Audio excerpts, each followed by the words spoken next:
last tool on the menu here is the Annihilator, made by Dead On. This incorporates many of the features that you saw on the Stanley tool, but in a little bit different geometry. We have a demolition hammer on this end. We have a nail puller on this end, nail puller / pry bar. We have a very steep axe head here. You can see that angle. It's a rather steep angle, but for soft material, drywall, this is going to punch right through that. So if you hit a material, say drywall, since that's a very common urban material, this is going to tend to punch through, and this axe is going to tend to wedge itself down through the material. I really like that. If the hammer's not working for you, you can switch it around and use it this way.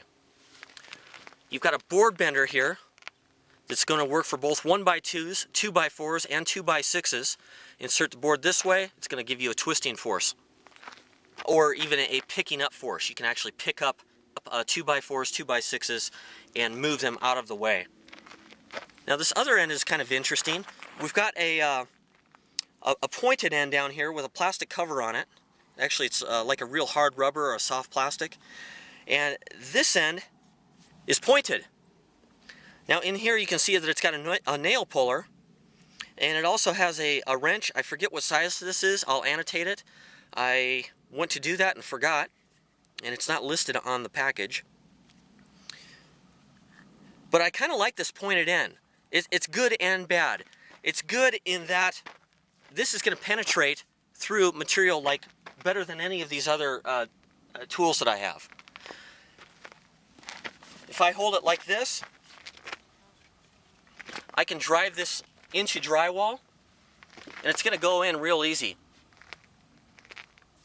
It's going to make a great glass breaker. Not that the others wouldn't, I mean, but this is going to make a little bit better one. It's really kind of forged down to a point there, as you can see. So it's going to be real effective. If that hits a pane of glass or safety glass, it's going to go right through it. Another thing that I found out about this, I took it out to my gas valve on my house, and this fits a gas valve. So you can actually shut off a standard oval-shaped gas valve with this tool. They didn't list that in the package, but when I saw the shape, I thought, hey, it might work, and sure enough, it did. It has a much more substantial crushing force than a large survival knife. I mean, they're not even in the same league. Now this tool is about 3/4 of a pound lighter than the Stanley demolition hammer. This one comes in at 3.7 pounds. And I think I may have found just the right mix of weight and capability. Now again, I haven't really tested this thing very hard. I've knocked it around a little bit just to kind of see how it feels in the hand, and in the way that it impacts boards, 2x4s, stuff like that. And it seems very effective. To me, I swing it a little bit better than I do that 4.5 pound hammer. Now, you know, a big 225 pound guy, 6'4", he might like the other hammer. He might be able to utilize that extra weight. For me, I'm primarily going to be using this one-handed, and I can manipulate this one a little bit better. You can see it has I think it's a powder coating, a black powder coat over all the metal portion here, and then it has a plastic insert over the handle here. Now you can see I've already taken off this plastic piece that covers this pointed end. So again, that's a plus and a minus. With this plastic piece on there, it's not likely going to come off, but once you do take it off and the adrenaline's going, it's easy to misplace. It's easy to drop that. So once I lose this, I'll probably start working on some kind of a sheath that will cover up this end and will shock cord itself to the top of the tool here. So I'll just remove the shock corded piece, and it can hang from this loop right here. Now, one word of caution, this tip here is pointed to the back. So if you're walking through somewhere with this out in front of you, you know, this is pointed backwards. So if you're a naturally clumsy person, some people are, I would strongly consider the other one, the Stanley hammer. I do like that it has this. but it's something that you'll have to be cognizant of.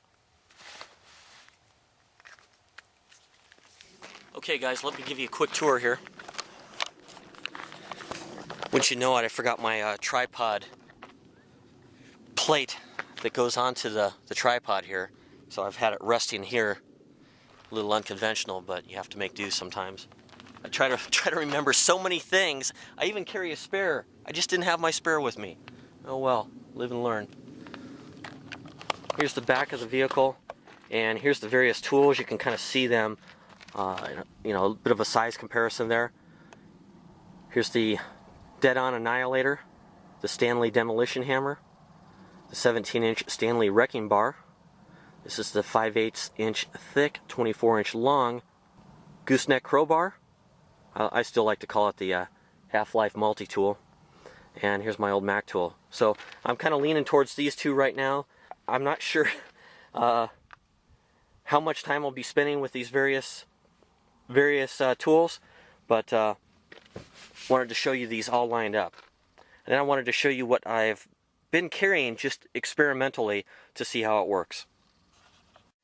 Okay, you guys, I've got this inexpensive tool kit here. It's a driver kit, very small driver, nothing substantial. I've got flat blades, Phillips, some Allens, and some Torx in there. I've been carrying this a lot, and boy is it handy for little gunsmithing things, stuff like that. If I head out to the range or something and don't have a screwdriver, I've always got one in my backpack. My next one is my Sog Multiplier Multi-Tool.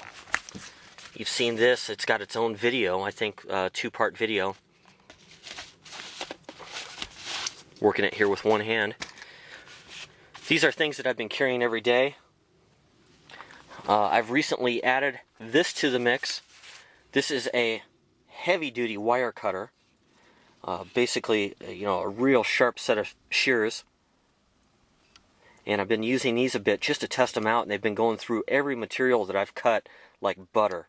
It goes through old chain link fence that I've tested, barbed wire. It'll go through bicycle cable like it's nothing. That's traditionally steel lined hose, coiled hose, and it goes right through that stuff.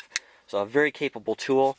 It will save the edge on a survival knife greatly if you do your real heavy cutting with something like this. And then most recently here is the dead-on hammer. So there is a point in our urban EDC kit that we do have to stop. It's just the way it works with weight versus performance. So this is what I'm carrying right now. I debated going back and forth over a big set of pliers and these cutters. Because I've got a pretty decent set of pliers on the Sog tool, I decided to go with these wire cutters. These are inexpensive. They were about 16 bucks on sale at Lowe's. So right now this is my urban kit. I guess I could throw in my knife there to go with the kit. But that's my main tools that I'm carrying right now. I find that this is big enough to be pretty effective, still small enough to fit in my kit.